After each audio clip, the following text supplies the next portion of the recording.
Salut les amis, j'espère que vous allez bien. En tout cas, nous ça va tranquille. Bienvenue sur Info Low Cost TV.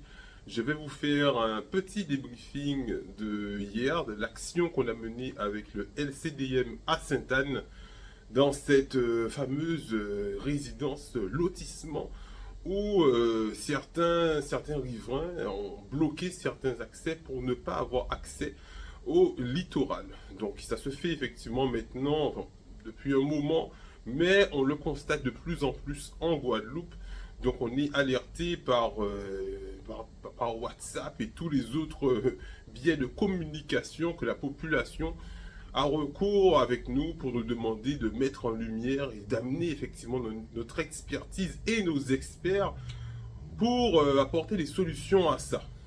Donc merci encore aux personnes qui étaient présentes hier, merci au LCDM, Monsieur Kiaba, Madame Gaspard, JLD et les autres qui ont vu sur les réseaux sociaux et qui sont venus nous rejoindre sur place. Mais il y a quelque chose qui m'a touché particulièrement, on va pas être trop long, quelque chose m'a touché particulièrement, c'est l'attitude de ces fameux riverains sans faire d'ambiguïté, hein, caucasiens, métropolitains et autres.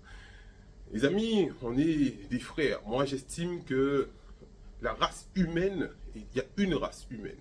Noirs, blancs, indiens. Voilà, moi-même, je suis métissé, j'ai plusieurs métissages, donc je ne peux pas effectivement difficilement faire preuve de racisme. Mais il y a des choses qu'il faut respecter. Il faut que vous respectez nos us et cultures, coutumes en Guadeloupe. Et l'attitude que vous avez est des fois insultante en elle-même. Alors, quand on est arrivé sur le premier point, il y a le fameux propriétaire du lotissement où ils sont trois à l'intérieur, où il a mis une barrière sur le terrain de Monsieur Commun qu'on a eu au téléphone, où je vais vous partager effectivement cette conversation téléphonique parce qu'on a eu l'autorisation, attention, on a filmé en amont et on a demandé à Monsieur Commun l'autorisation de diffuser cette vidéo et il nous a dit ça pose aucun problème parce que lui-même est dans la lutte effectivement pour qu'il puisse avoir pleine jouissance de cette parcelle qu'il a où ils ont mis effectivement une barrière carrément qui arrive sur son terrain pour empêcher aux gens d'avoir accès. Donc merci encore à Monsieur Commun de collaborer effectivement à l'information avec nous. Cette fameuse personne qui est venue sur la vidéo, très insultante, je l'ai dit, il y a des gens qui m'ont dit ensuite, ouais mais Mika, t'es un média, t'es pas censé dire ton avis. Les amis, je suis un média, il faut pas oublier qu'un média, c'est quoi surtout? Un média, on a le nom de média, mais un média à des financements de collectivités, de régions, de mairies, subventions et autres, et est régi par tous ces codes effectivement qu'on lui donne. Certains ont aussi le CSA, tout ça, des codes à respecter. Pour l'instant, on est totalement en autoproduction, ce qui veut dire que on est en train d'essayer de se professionnaliser, mais on a cette liberté d'expression parce que personne ne peut nous mettre la pression en nous disant on vous donne effectivement des sous, donc on vous demande de sortir du site. Donc on reste en totale production et liberté. Et cette personne, j'ai trouvé très arrogante, ce fameux personnage, peut-être professeur de taekwondo. On a vu apparemment sur sa boîte aux lettres, il a fait taekwondo, voilà. Donc du coup, un peu arrogante au départ, en voyant effectivement quelques personnes. On était juste au départ avec le LCDM, on était 3-4 personnes. Il était avec son fils, il est arrivé dans sa voiture, il descend de façon arrogante. Et ensuite, donc il a essayé de mettre une première pression avant les films, parce qu'on a discuté avec lui avant. Et ensuite, quand on a commencé le film, on s'est écarté de là où on discutait avant, toujours pour respecter, écoutez bien, pour respecter la personne, comme je vous dis. Moi, je parle en mon nom, je suis pour le respect de tous. Respect de tous, que vous soyez n'importe quelle couleur. Donc, on voit qu'il est près de la clôture, près de la barrière. Je demande à Monsieur Kiaba si on peut s'écarter de là où on est pour avoir plus de recul. Même s'il passe derrière, on verra quelqu'un un peu de flou. Voilà. Et là, on fait un communiqué pour expliquer ce qu'on fait aujourd'hui. On est là sur site et tout. Et à ce moment, on voit qu'il passe, il voit que la caméra, il vient devant la caméra, il passe derrière, on le voit marcher et tout. Je me dis, bon, c'est libre à lui de passer. Il passe derrière et tout. Je ne vais pas lui dire en plus, vous êtes dans le champ. Il se rend compte qu'il est dans le champ, alors qu'il n'était pas dans cet endroit. Et ensuite, il voit que les gendarmes arrivent, il descend, il remonte en train de nous filmer, en train de regarder, je vous filme et tout. Donc déjà ça, j'ai trouvé ça menaçant, parce que jusqu'à maintenant, on essayait de l'éviter au niveau des films, et quand même je suis arrivé, même si je n'ai pas besoin de donner mon palmarès avec tous les arts martiaux que j'ai pratiqués aussi, donc je me dis, mais je trouve qu'il est provocateur. Il est provocateur peut-être parce qu'il a confiance en lui, en sa discipline. C'est tout à libre à lui, hein, vous savez. Dans un combattant, effectivement, est toujours sûr de lui, de ses capacités. Donc du coup, je me dis, bon ben... Et moi, je lui dis, mais monsieur, je reste correct. Je lui dis, monsieur, écoutez, vous êtes insultant, on vous a pas filmé. Écoutez, parce que même si j'ai ce côté, j'aime les arts martiaux, j'aime la bagarre, mais je suis aussi respectueux de tous. Et je lui explique, je sais parler, je sais discuter, m'exprimer. Je lui dis, écoutez, on vous a pas filmé, pourquoi vous faites ça? Pourquoi cette attitude? Et il dit, ah, il commence à rouler un peu de mécanique. Vous savez, quand vous parlez clairement et gentiment, sympathiquement à quelqu'un, parce que j'ai fait aussi de la sécurité, donc je suis habitué au gros con, sans vous offenser, à ma communauté qui me suit. Je suis habitué au gros con quand on est devant les boîtes de nuit ou partout, on voit des gens qui veulent, ouais, ok, rentrer, on est habitué à ça. On est habitué à rester calme et à parler correctement aux gens, de façon à leur expliquer comment ça va se passer. Donc, et là, il reste dans son attitude, les gendarmes arrivent, il se sent en confiance, il se sent pousser des ailes et tout. Et moi, j'encaisse. Parce qu'il faut savoir donner, il faut savoir encaisser aussi. Alors, on continue notre lutte d'information, toujours. Je reste dans mon larel, comme on dit, dans mon secteur, qui est le film, de montrer ce qui se passe. Et la situation était totalement maîtrisée, totalement contrôlée. Il y a une chose qu'il faut retenir aux personnes qui nous regardent, aux étrangers qui viennent en Guadeloupe, aux Caucasiens, aux métropolitains. On est en paix. Les Guadeloupéens, on a besoin, moi je parle en mon nom, on a besoin de tourisme. On a besoin pour développer l'économie, c'est grâce au tourisme que beaucoup de choses, notamment les gîtes, on voit, il y a pas mal de gîtes, on lutte aussi pour les gîtes, les cousines de Déhay, mais beaucoup de personnes vivent du tourisme. Notre ami aussi Manioc de Sainte-Anne, on y voit la force, qui loue des transats sur la plage de Sainte-Anne, il vit aussi du tourisme pour louer ses transats. On a besoin de tourisme, on a besoin de vous, mais on ne quémande pas. Il faut nous respecter. On a besoin, on veut développer notre économie, on veut pouvoir élever nos enfants, fonctionner, mais on ne quémande pas. Il faut nous respecter. Retenez une chose, les gendarmes étaient là, vous vous sentez pousser des ailes. Moi, j'étais sur tous les barrages, effectivement, l'an dernier, 2021. Vous connaissez peut-être la Guadeloupe. Vous ne connaissez pas les Guadeloupéens. Les attitudes comme ça, quand vous l'avez face à des Guadeloupéens qui sont révoltés, ça peut tourner à n'importe quel moment dans un autre sens. Force de l'ordre ou pas, gendarme ou pas. J'ai vu beaucoup de gendarmes lors des barrages et tout. Quand ça devenait chaud, les gendarmes, ils ont couru pour aller dans leur voiture sans se soucier peut-être des personnes qui ont commencé à embêter les gens sur les barrages. Ils ont couru dans leur voiture et ils ont laissé les victimes sur place. Alors faites attention, ce n'est pas une menace, je vous avertis seulement. Parce que sur le deuxième site qu'on est allé encore, il y avait un deuxième site. Et ce deuxième site, il était à quelques mètres de l'autre côté. Où le premier endroit, on voit qu'il y a carrément une barrière qui fait environ 4 mètres. Donc la servitude, c'est une servitude hein, qui fait 4 mètres. Et le mec, il a mis un barrage, il a mis un portail sur les 4 mètres. L'autre endroit, c'est un petit chemin qui fait environ 1,20 m ou 1,40 m, je dirais plus. Il a mis un portillon à cet endroit. Deuxième attitude, toujours pareil, toujours pareil. Donc je suis obligé de faire une vidéo, j'ai des choses à faire aujourd'hui, j'ai des rendez-vous, mais je suis obligé de le faire pour vous. Je vous donne l'information. À vous, personnes qui ne connaissez pas les Guadeloupéens, vous voulez profiter des belles choses. C'est vrai qu'en Guadeloupe, on a Francky Vincent qui a vanté la Guadeloupe, fruit de la passion, tourment d'amour, Doc Gynéco, mon père est né là-bas, ma mère est née là-bas et tout. Il y a beaucoup de personnes qui parlent en bien de la Guadeloupe. Il y a de belles choses en Guadeloupe. Mais il faut respecter les Guadeloupéens. Sur le deuxième site qu'on était, je vous parle en toute sincérité. Vous voyez, je ne prépare rien du tout. Je vous parle avec le cœur et avec respect. Parce que je ne voudrais pas que quand je suis sur le terrain, en train d'essayer d'amener une négociation, parce que c'est vrai que je filme comme je vous dis, mais ma fonction va au-delà du média. J'ai plusieurs casquettes. Je suis aussi un président d'association humanitaire qui est là pour amener un éclaircissement, pour amener une paix aussi. Et pour avoir l'équité sociale. Donc j'ai plusieurs fonctions quand je suis sur le terrain. Je ne suis pas un média, comme les gens disent, ouais, tu es un média. J'ai plusieurs fonctions. Et comme je le dis encore, vu que je ne demande rien à personne, vous voyez, je ne quémande pas, je ne demande pas d'argent aux gens, donc personne ne peut me dire, on veut que tu nous dises ci ou ça ou ça. Non, je ne me justifie de rien du tout.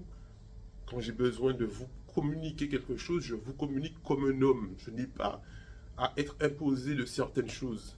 Je suis en auto-responsabilité, en autoproduction. Cette attitude m'a beaucoup déçu. Vous voyez, je vous dis ça, je sens déjà qu'un ressenti, un rachauffé. Il faut que je me calme un peu. On était sur le deuxième site. Il y a un couple qui habite à côté du portillon.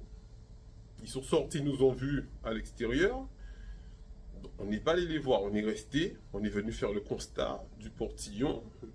On a fait une petite vidéo avec M. Kiyaba, avec JLD. Et quand les gendarmes qui étaient déjà sur le premier site ont fait le tour et ils sont venus pour voir qu'est-ce qu'on faisait sur ce deuxième site, parce que voilà, c'est des personnes, on ne sait pas ce qui peut se passer, donc ils sont venus pour aussi, je pense, dans la même mesure que moi. Je ne dirais pas qu'ils sont venus nous mettre la pression, parce qu'ils étaient cool avec nous, hein. Franchement, on discutait, franchement, force à eux, parce qu'ils sont venus respectueux. Ils nous ont parlé correctement. Bon, de temps en temps, ils ont essayé de nous imposer des choses au début, mais après, ça s'est calmé. Ils ont compris que on n'est pas des délinquants qui viennent juste foutre la merde. On est venu justement faire leur boulot aussi. C'est leur boulot de faire ça. Donc, ils ont compris qu'effectivement, on travaille aussi pour la loi, avec la loi. Et ils se sont calmés. On a pu travailler ensemble.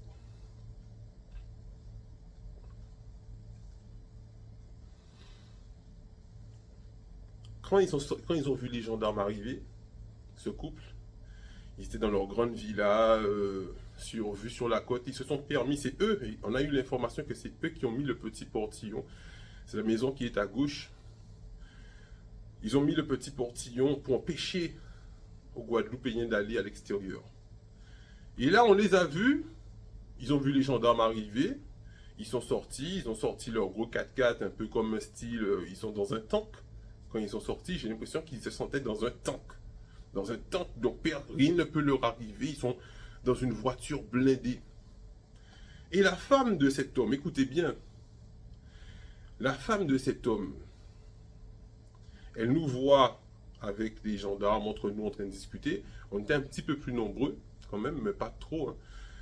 Et elle prend son téléphone, de type iPhone, on voit des gros hublots avec des gros zooms et tout, je pense que ça devait être 14 Pro Max ou je sais pas.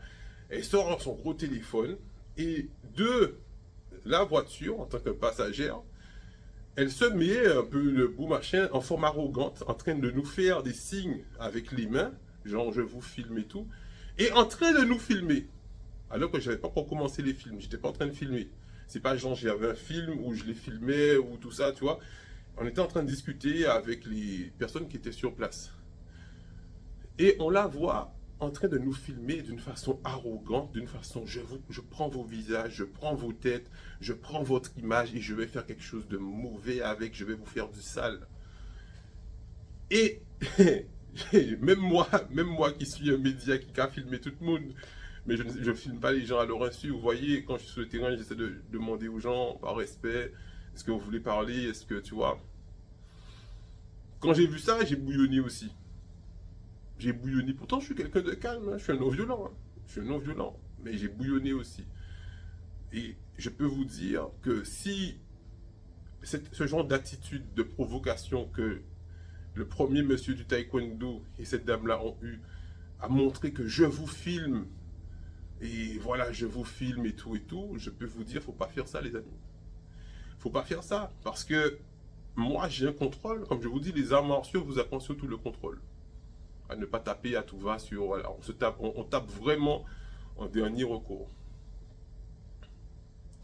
Mais, à pas tout le monde qui a pensé comme ça. Si vous aviez fait ça, par exemple, quand on était avec les camarades pour la voiture à pain au niveau de Bouillante, ou d'autres, hein, c'est pas forcément le nombre, hein, pas forcément le nombre, c'est la détermination. Il suffit d'avoir une dizaine, une quinzaine de personnes très déterminées, je peux vous dire quelque chose.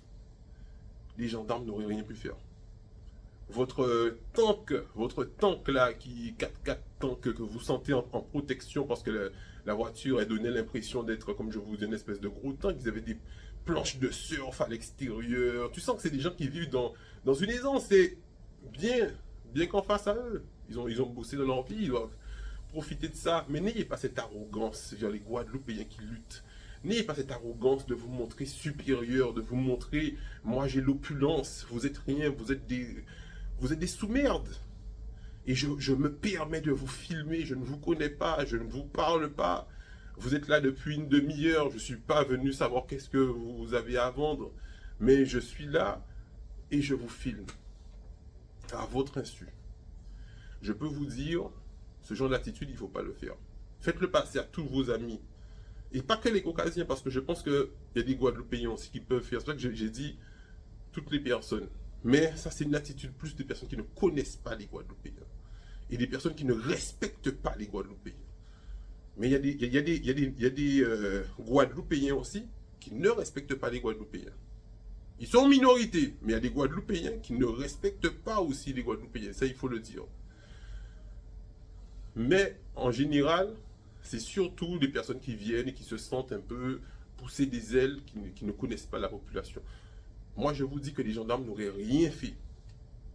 Et votre voiture aurait été retournée. Et peut-être, on ne sait pas pour la suite. Parce que moi, j'ai vu des voitures. Moi, j'ai vu des voitures lors des barrages. Des gens qui se pensaient... et les gens qui sont sous les barrages connaissent. Hein, des gens qui pensaient qu'ils pouvaient dire n'importe quoi sur les barrages ou ceci ou cela. J'ai vu des voitures rapidement, le pare-brise est pété. Les tôles sont dures, hein, mais rappelez-vous que c'est une vitre. Rapidement, le pare-brise est pété. Une fois que le pare-brise avant est pété, vous ne pouvez pas aller de l'avant parce que vous ne voyez rien du tout. Et ensuite, tout le reste est pété, vous allez devoir courir. Si vous laissez courir, parce que Roche va courir vite aussi. Donc, je vous donne l'information parce que quand je filme, je suis sur le terrain, je ne veux pas qu'il y ait de violence. Je ne veux pas qu'il y ait de violence. Donc, je fais ça pour que vous ne puissiez pas me mettre en difficulté. Pour yo pas dit, Plocos encore. Plocos était en train de filmer avec son média. C'est même pas un vrai média. Lui-même, c'est même pas un vrai journaliste. Les gens vont vous donner tous les pseudos, tous les surnoms. Parce que vous faites un travail qui est réel. Et rares sont ceux qui sont réels dans ce milieu. Rares sont ceux qui sont réels dans ce milieu. Donc, ils vont essayer de vous donner tous les surnoms, tout ce qu'ils veulent pour vous descendre. Donc, moi, je vous donne l'information pour que vous puissiez être correct avec les personnes qui sont présentes. On est des personnes respectueuses. On est en colère. On est en colère, oui. On est en colère face à tout ce que vous nous faisiez vivre comme injustice. Je prends parti pour la population, oui, c'est vrai. Je prends parti pour ma population, pour ma communauté, c'est vrai. Mais si je vois quelqu'un qui vient de façon respectueuse à discuter avec nous, je le respecte aussi. C'est un être humain.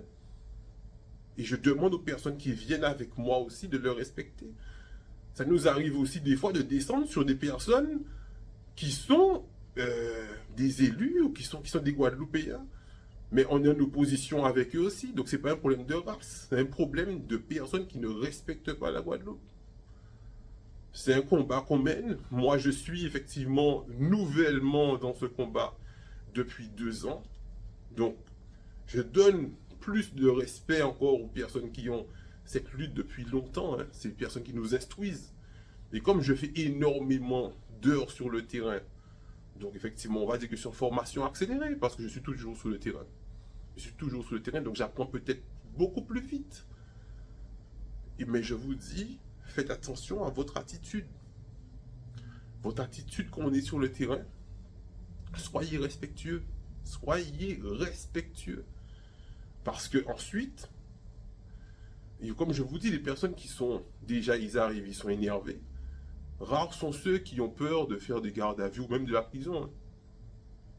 Même de la prison. Moi, j'ai fait des choix dans ma vie. Je ne veux pas m'expliquer. Je vous ai dit, je vais parler quand je voudrais parler. Les gens ne vont pas me faire parler quand ils veulent me faire parler. Je suis Plocos Michael. Je veux parler quand je voudrais parler. J'ai fait des choix dans ma vie qui ont fait que quand j'ai toujours lutté pour des causes qui étaient justes, et même si on me mettait en prison pour cette cause, je serais resté dans cette position parce que pour moi, c'est une injustice que je vivais. J'assume. Je suis un homme. Respectez les Guadeloupéens. Parce que comme je vous dis, on a déjà beaucoup souffert. Notre peuple a déjà beaucoup souffert. Nous, on est la nouvelle génération. La souffrance de mes anciens, je l'ai ressentie, je l'ai comprise. Je ne veux pas dire que, comme dirait, je ne veux pas nommer son nom, mais vous voyez de qui je parle, qui a dit que vous n'avez pas souffert. C'est vos ancêtres qui ont souffert. Ouais, c'est vrai. C'est nos ancêtres qui ont souffert. Mais on peut comprendre leur souffrance. On peut ressentir la souffrance des ancêtres. Et quand tu ressens la souffrance de tes ancêtres, même si tu as 1 mois, 2 mois de lutte, ça fait partie de ton combat aussi. Parce que tu as ressenti ce qu'ils ont ressenti, leur souffrance, la façon qu'ils étaient insultés dans leur chair, dans leur âme, dans leur famille. Et ça, on le ressent, on l'a dans nos gènes.